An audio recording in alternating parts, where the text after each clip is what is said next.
Hey yo guys, welcome to another edition of Down and Dirty with the Dirty White Boy, and I feel horrible I haven't answered your questions in a while, so let's just get to them. Adam Pro 123 wants to know two things. His first question is what are your top 5 favorite matches of all time? Couldn't really tell you. I could give you maybe a good estimate. I don't know, well, I guess that happened. One would probably be a ladder match from SummerSlam 95. Too hard to call, man. I'd just say my favorite match would be that ladder match. Who do you his next question is, who do you think will be wrestling for the 3 world titles at next year's Mania?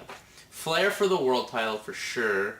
Hopefully Kennedy and Cena, or Kennedy would be going for the belt, the world spinner belt, WWE title. And I would probably say it'd be Punk versus Big Daddy V for the ECW title, because I know that's what they're going to do. So anyway, thanks for those, Adam Pro 123. Next questions are from ECW Hardcore 07, the real deal, Holyfield. Anyway, he wants to know, when was the last time you marked out for something in WWE and TNA? Well, TNA for sure was the diamond cutter that happened at Victory Road. I mean, that was just fucking brilliant.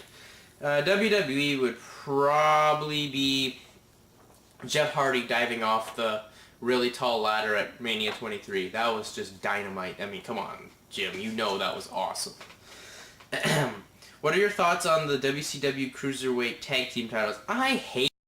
You don't need 2 sets of tag titles in a company. I mean, WWE's finding that out now. You never needed 2 sets of tag titles. I hated it. It was dumb and pointless. What's the most disgusting you have ever seen in wrestling? Most disgusting thing I've ever seen in wrestling? Probably Sid Justice breaking his leg. That was gross. I almost threw up a couple times watching it. And what do you feel was the last 5-star match WWE put on? I'd say the ladder match at Armageddon, the 6-man team match at Armageddon. But really, one of my favorite matches that the last one I feel the WWE put on was the hardcore match at Mania 22 between Mick Foley and Edge. Stunning. I mean, they did take the hardcore bumps, but whatever. It was awesome. So anyway, thanks for those, ECW Hardcore 07. AAA Wrestling for Life has 5 questions. His first one, what's your favorite Survivor Series PPV? I gotta say, Survivor Series 02 is damn good. I mean, despite the title changes I don't really like, every title pretty much shake hands. Them. 94 was good. 2001 was okay. I like that one, I guess. Yeah, I like the original ones, to be honest with you. With everything being an elimination tag, I like those. I don't have a favorite one per se. Maybe 02, but I don't know. Do you like AAA wrestling? If it's the Mexico company, yeah, that's what I'm assuming. I like that. I mean, come on. I think we used to get it in Canada on the Mexican channel here, and I would watch it and enjoy it. I do like it. I know that AAA is now getting Conan and Run the Truth, so they're going to be even more depth in talent. And I think they have Mystico, but I think that's CMLL. Not sure on that. And did you like the wrestler Steve Blackman? He was okay. I mean, I didn't like that they feuded him with Ken Shamrock and ending Ken Shamrock's run in the WWF. He was okay as hardcore champion. I didn't really care. What's your favorite Shawn Michaels match? I've got to say, my favorite Shawn Michaels match is probably his match with Mankind at In Your House Mind Games in Philadelphia. That match, they took so many hardcore bumps for the time. One of my favorites, that match. This is just said in the first question. I'd like his match against Razor at SummerSlam 95. I honestly, despite that I don't like what he did to Brett, I like a lot of the guys' matches. And what's your favorite ECW pay-per-view from 1998? Heatwave, because of Hayabusa and Shinzaki versus Van Dam and Sabu. That match is gold. And it's Hayabusa's first time in North America. I like that. And Hayabusa was gold. Let's just put it that way. Alright, so thanks for those AAA Wrestling for Life. O Canada 5 would like to know,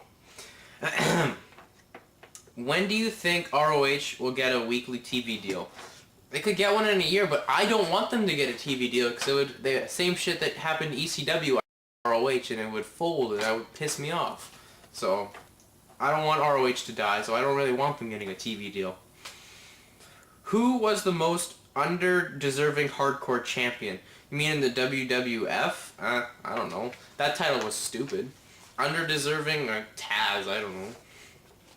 Yeah. Who would you want to see Randy Orton win the WWE title at SummerSlam? Gotta say, I wouldn't mind him winning, but he's such an asshole. I mean, we definitely need Cena to lose the belt. We all know that. But I gotta say, I mean, they could pick someone better. You could have given it to someone like Maga or... Come on, there's guys in that locker room that we don't deserve it. Like, could have given it to HBK even though he didn't want it. I mean, that would have been better. But Orton, I don't mind him winning it just because he gets it off, but he's in the backstage. I mean, when you're the champion, you're supposed to be the leader of the dressing room. We all know he can't do that. And his last question is, what's your opinion on XXX Reform? I think it's good, you know. But once again, I mean, TNA is a fuck-up where they have this faction reforming it with a tag team, and yet Samoa Joe is your tag team champions. So they're not even going to get really pushed right, and same with the Machine Guns. Like, any other tag team's going to get screwed over because of this Joe being tag champ and X-champ. So. But anyway, thanks for those O Canada 5. Nickagoo32 wants to know, what is your favorite power finishing move? I like Sid Vicious's power bomb or Pepsi plunge. I don't know. I guess that would be it. What tag team do you think will be inducted to the WWE Hall of Fame? What I thought in my mind would be Sweet, even though I know they won't do it. British Bulldogs. British Bulldogs would be the best team for them to induct because I mean, you definitely have to have people there to accept it, but come on, the Bulldogs. Gold team, you get Davey Boy Smith and Dynamite Kid, even though Vince hates Dynamite, it would be sweet. Come on, who doesn't want the Bulldogs in there? I know I do. I know tons of people in England would, in North America. I mean, Dynamite was the man, same with Bulldogs, so, yeah. And what's your favorite TNA and WWE PPV so far this year, if any? You know what? You should save that question like at the end of the year, because there's nothing spectacular. For TNA, it's Sacrifice. WWE, I'd probably say. But send it at the end of the year, Nicky Goo. Last question. Sorry, this one is from last week. I made the mistake on it on one. What is one good thing you could change about WWE? I don't know. I'd definitely get rid of the brand split and the 2 tag titles and stuff. Like, the 2 tag titles and the 2 step-up titles. I'd definitely get rid of that. Okay, last question. It definitely looks like I'm going to have to go to part 2 here, and I'm sorry about that, but I'm going to have to. Pie Guy 987 wants to know, do you think Joe will win at Hard Justice? If so, then how do you think he'll lose the tag and X division belts? If anyone beats him, that would make him look weak as the world champ. Know what I mean?